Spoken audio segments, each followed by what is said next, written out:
Welcome to Electrified. It's your host, Dylan Loomis. Two quick things. First, I am now finally approved on Apple and Spotify podcasts. So if that's your preferred way to listen, that is now available. They'll both be linked below. If you're wondering, it probably is a bit more helpful for me if you watch on YouTube, but please listen wherever it is most convenient for you. Whether you listen audio only or not, if you wanted to leave a rating or a review on either platform, that would be a major help to the channel and would of course help spread the EV message to more people. Second thing, I was called out for abbreviating numbers like this, 22.7 thousand, rather than rounding up to 23,000. So please let me know below what your preference is. Keep doing what I'm doing, just say same. Or would you prefer that I start rounding numbers like this up or down? If that's your preference, just comment below round. Thank you. I missed this one over the weekend. Danielle said her phone died, got locked out of her Tesla. Not sure why the car can't be unlocked using an Apple Watch or another smartwatch. Elon responded to this saying, sure. There are other examples of Elon responding sure, and then later that feature actually appears. Things like Wi-Fi garage door support, a glove box pin feature, disabling mirror auto dimming, and a few others. The big question now is when this feature rolls out, if it does, will it be just the ability to unlock your car with your watch, or will it be a full-blown Tesla Watch app, as many have requested for years? I know there are some good third-party options. I've been using the watch for Tesla now and I'm a fan, but it would be nice to have something natively from Tesla. Let's go back in time, May 2021. Left-wing extremists have claimed responsibility for an arson attack on the power supply at the Giga Berlin construction site. They called themselves the Volcano Group and they said Tesla is neither green, ecological, nor social.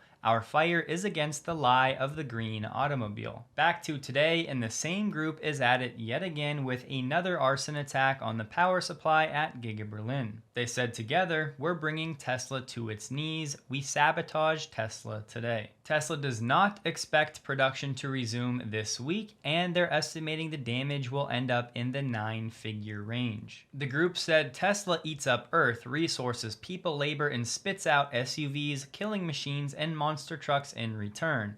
Because the complete destruction of the Gigafactory and with it the sawing off of techno-fascists like Elon are a step on the path to liberation from patriarchy. The group is also calling for attacks on Tesla vehicles. Every activist's secret poetry album should not miss a beaten up Tesla. No Tesla in the world should be safe from our flaming rage. Every Tesla that burns sabotages the imperial way of life. The fire took place this morning around 5 a.m. All of Giga Berlin was evacuated and presumably all of the production has been shut down. Of course, Brandenburg's officials are stepping in and saying things like the constitutional state will react to such an act of sabotage with the utmost severity, but I don't have my hopes up because again, this group has done this 3 years ago and they're back for more. Just so you know, some reports are saying that nobody was injured, others are saying that a few people were injured, and they're saying that this political debate in the area is causing serious damage to our society. Back to Tesla, they expect it will take, quote, some time until the damage can be repaired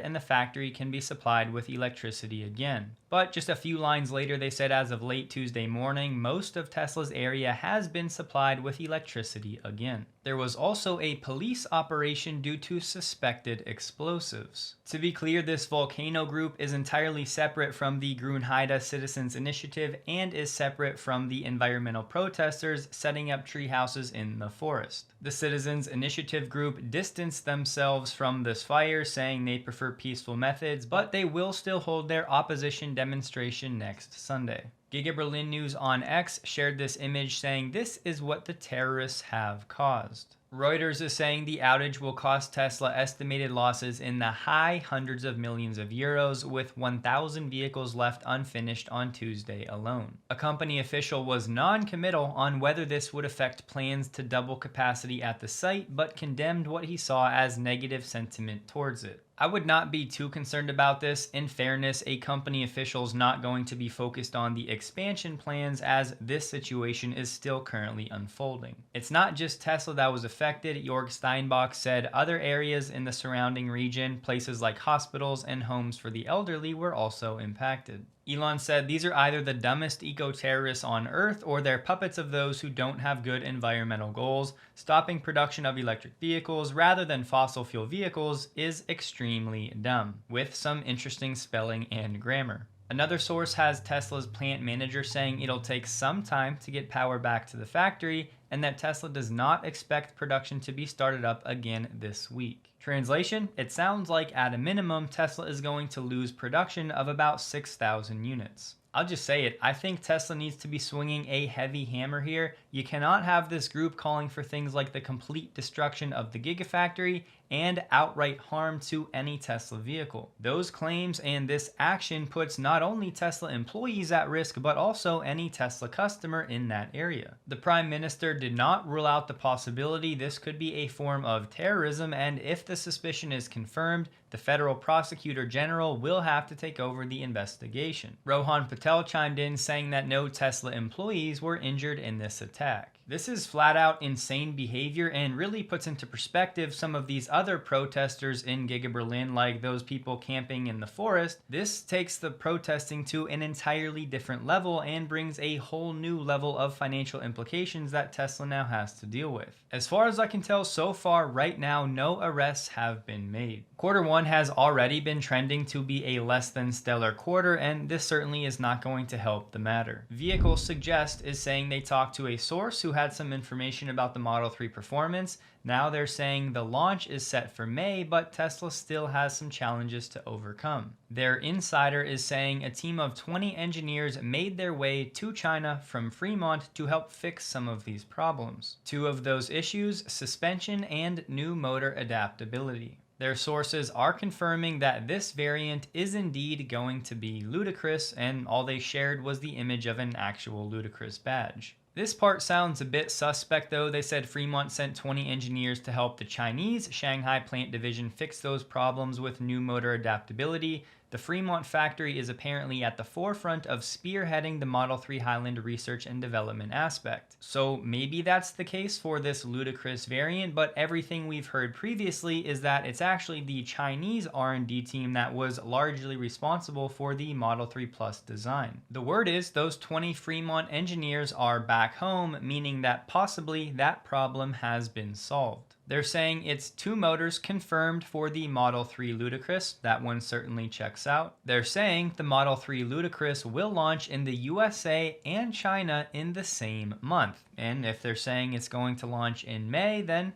we'll see if that holds true. Definitely some interesting tidbits, and from here forward, I am now going to refer to this vehicle as the Model 3 Ludicrous, given everything that we've been hearing. One of the main auto safety organizations in Europe, the Euro NCAP, just said the overuse of touchscreens is an industry-wide problem, with almost every automaker moving key controls onto central touchscreens, obliging drivers to take their eyes off the road and raising the risk of distraction crashes. New Euro NCAP tests due in 2026 will encourage manufacturers to use separate physical controls for basic functions in an intuitive manner, limiting eyes off the road and therefore promoting safer driving. The Euro NCAP is not insisting on everything being its own button or switch, but the organization wants to see physical controls for turn signals, hazard lights, wipers, the horn, and any SOS features. Very important to note, the Euro NCAP is not a government regulator, so they don't actually have any power to mandate these feature changes. However, the problem is getting a 5-star safety score from the Euro NCAP is a big selling point, so could Tesla's score be dinged if they don't make certain changes? Bear in mind, this is not rolling out until 2026, and things could definitely change before then. Plus, most of these safety agencies don't require automakers to have perfect scores across all categories to get that 5 out of 5 stars. Sawyer shared a ridiculous headline: could the $6 billion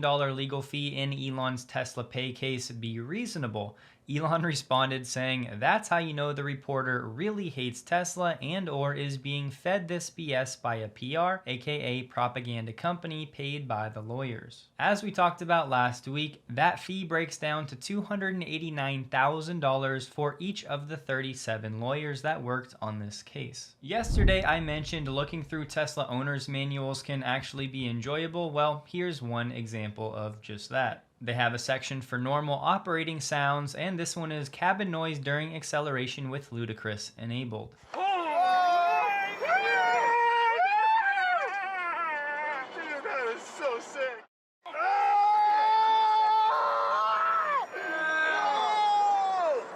Oh my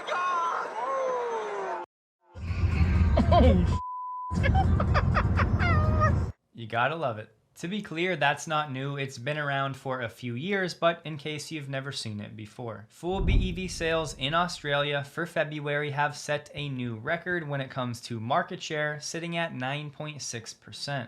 That's higher than the prior record that was June last year when it was at 8.8%. The Model 3 Plus became Australia's best-selling passenger car in the month, outpacing the Toyota RAV4. The top 10 best-selling EVs only for February have the Model 3 and the Model Y in first and second by a significant margin. Tesla has launched a scathing attack on Australia's main auto industry lobby group, accusing it of attempting to delay climate action by repeatedly making plainly false claims to the public about an Albanese government clean car policy. In case you're confused, the Albanese government is the federal executive government of Australia, led by Prime Minister Anthony Albanese of the Australian Labor Party. In a submission to the government about the design of a vehicle efficiency standard, Tesla sharply criticized the Federal Chamber of Automotive Industries, FCAI, an organization in which it holds a board seat and is an active member. A long story short, all you need to know, Tesla is criticizing FCAI for running public campaigns, basically trying to brainwash people into thinking that these changes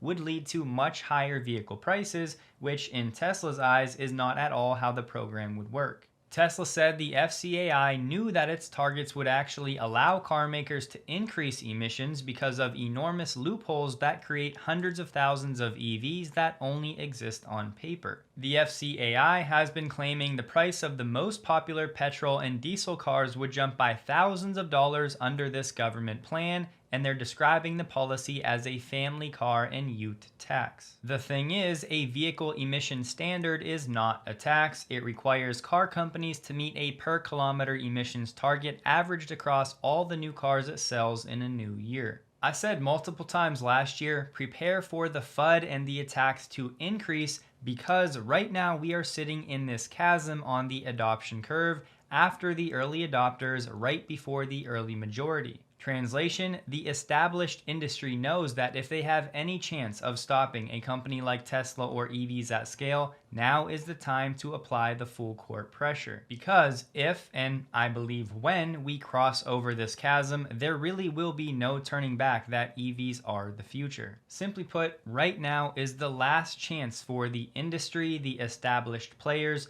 to delay the EV transition, to milk their ICE profits as long as they can before many of these older CEOs retire and sail off into the sunset, leaving the problem for whoever's next. Given the trillion-dollar industries that Tesla is disrupting, I'm just telling you, prepare yourself mentally for all of the negativity and nonsense that's out there right now, and that will most likely continue to ramp up over the next 1 to 2 years. Sawyer said Elon's going to speak at Morgan Stanley's Technology, Media, and Telecom conference this Wednesday at 11:45 a.m. It would be so nice if the interviewer did not ask the same repetitive questions over and over we hear all the time, and thus elicits the same responses from Elon over and over.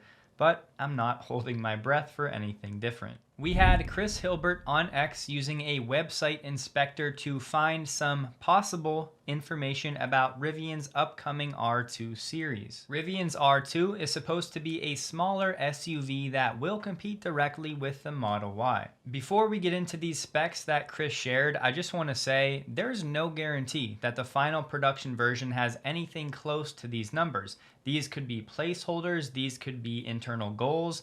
This vehicle, best case scenario, probably doesn't go into production until 2026, so just keep all of that context in mind. Starting price, $47,500. However, it's unclear, does that include the $7,500 tax credit? Because Rivian has said that yes, this vehicle will qualify. Range up to 330 miles, so that's on the high end, and remember, this is the entry-level price, so you're not going to pay $47,500 for 330 miles of range, most likely. 0 to 60 in 3 seconds, which would be awesome, 5-seater, and a max ground clearance of 9.8 inches. The rest will be more effective having side-by-side to the Model Y. The Model Y starting price with no tax credit, $44,000. Range on the high end up to 310 miles, 0 to 60 in 3.5 seconds, seats 5 or 7. The Model Y length is 1.5 inches longer at 187. The Model Y width with the mirrors is 0.6 inches smaller at 83.8 inches. The overall height of the vehicle is 2.9 inches smaller at 64 inches. And the Model Y max ground clearance is 6.8 inches, but that is listed as with 2 passengers. The Model Y wheelbase is 1.8 inches shorter at 113.8 inches.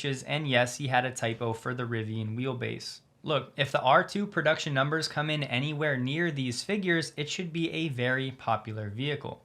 The massive elephant in the room though, and the only thing that matters in the long term, is what will Rivian's margins look like if they sell the vehicle with those stats. Don't forget, the Model Y might be another few $1,000s cheaper when 2026 rolls around. I'm definitely hopeful for the R2. This leak was certainly encouraging, but don't forget Rivian still has to make it to 2026. There were some other features in the source code like a power roll down liftgate window. Chris, if you happen to see this, nice find, sir. Rivian's official R2 launch event will be this week on Thursday the 7th at 1 p.m. Eastern Time. Today, Rivian also announced it's laying off about 100 workers at its assembly plant in Illinois. The main Tesla account on X posted join Franz and Lars for a chat about the new Model 3, streaming live on X March 7th at 2 p.m. Pacific Time. You can submit your questions below. Jaguar just announced they'll halt production of their gas-powered models by June of this year. This is part of their plan to transition into an EV-only brand by 2025. This transition includes the end of the I-Pace, their first EV they dropped in 2018 by the end of this year. The end of the F-Pace, E-Pace, and XF models is a prelude to the launch of Jaguar's next-gen EVs. The company has plans for 3 new EVs to be built on their Jaguar electric architecture. The plan for the first one of these will be a 4-seat electric GT car with a targeted price around €100,000. Their transition strategy involves a calculated wind-down of its gas-powered models while ensuring a continuous supply of vehicles until the new electric models are ready for market. With almost all other automakers going the opposite direction, pulling back on EVs and focusing more on hybrid or gas, it's really refreshing to see articles like this, even though Jaguar isn't really a high-volume player. Here's a look at the 2024 Dodge Charger Daytona. The first 2-door all-electric Chargers will go on sale this summer. The Charger lineup will be available in 2- and 4-door trims and will either be pure electric or ICE variants as well. The EV variants get a 400-volt architecture, but the SRT Banshee variant will be on 800 volts. All Chargers, gas or electric, will have standard all-wheel drive. Production of the 2024 Dodge Charger Daytona 2-door EV will begin in the middle of this year at a plant in Canada. They're saying the Scat Pack will have a 0 to 60 time of 3.3 seconds. For now, all of the electric Chargers will have 2 motors, but down the line, they'll offer a variant with 1. They'll also start off with a 100.5 kilowatt-hour battery pack. They'll use Samsung's prismatic cells from Korea in the first year, and then shift to ones made in Kokomo in the United States when that plant is up in 2025. The range will be 317 miles for the RT and 260 for the Scat Pack. They'll charge at peak speeds of 350 kilowatts. The engineer said, "We want to be able to say my car gets 50 miles less range, but my car is cooler." And oh yeah, you better believe it, there will be different sounds for each drive mode.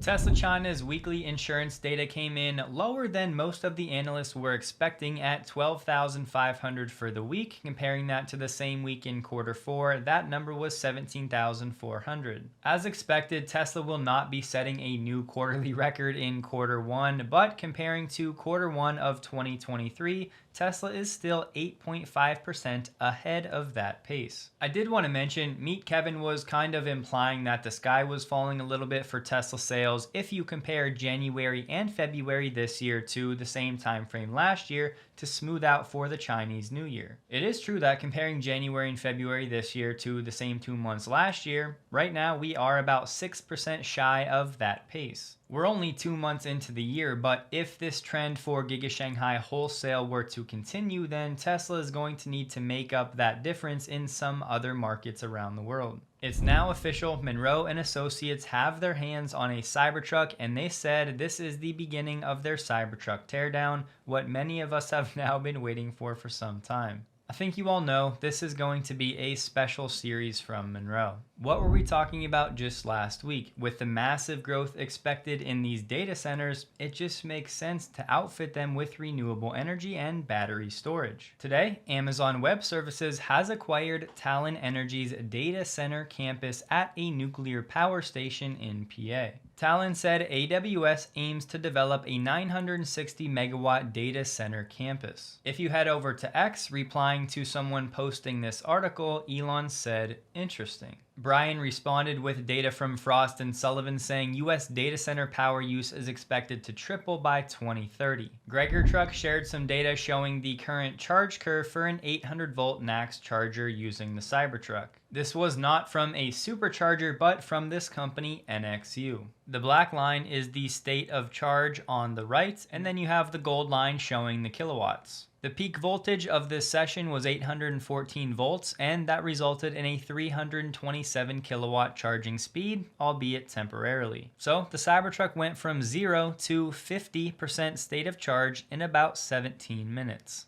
But going from 0 to 80, it still took about 40 minutes because, as you can see, it did not hold those peak charging speeds for very long at all. After 5 minutes, it tapered off pretty dramatically. Throughout the majority of this charge curve, the speeds were between about 180 and we'll call it 70 kilowatts. Certainly still some work to be done with a 4680 battery chemistry. NIO reported its net loss for 2023. It came in at $2.9 billion. Look at this thing. Li Auto just launched its first pure electric vehicle, the Mega, supposedly the world's largest electric vehicle in mass production, starting at $77,800. Li Auto did just report their first annual profit, but they also focus on extended range EVs, which have a generator powered by gas that can recharge their smaller batteries. It's a form of a hybrid, but technically it's more similar to a full BEV than something like one of Toyota's hybrids. But this Mega full BEV has 3 OLED screens, an AI-based interactive voice command system, built-in massagers, and a car fridge. VW faces a pair of lawsuits in Germany over claims it was the battery in a Porsche EV that triggered that 2022 fire on board a cargo ship that eventually sank with thousands of cars on board. Adam Jonas and Morgan Stanley put out a new Tesla stock note, and they said if there was ever a time for Tesla to potentially post a GAAP EBIT loss in the auto business, it might be this year. The main reasons: Tesla's product is relatively aged, EV demand is decelerating in key markets, the Chinese EV market is oversupplied, leading to price cuts,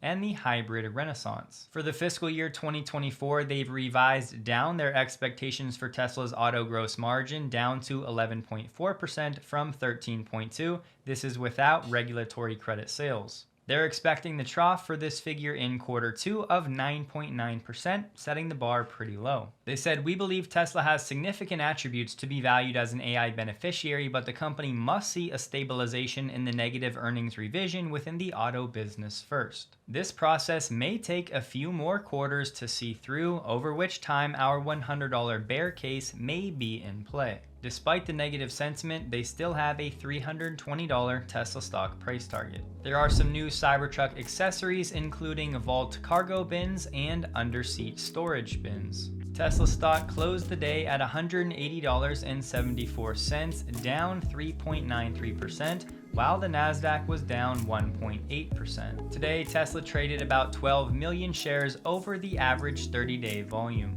Hope you guys have a wonderful day. Please like the video if you did. You can find me on X, links below, and a huge thank you to all of my Patreon supporters.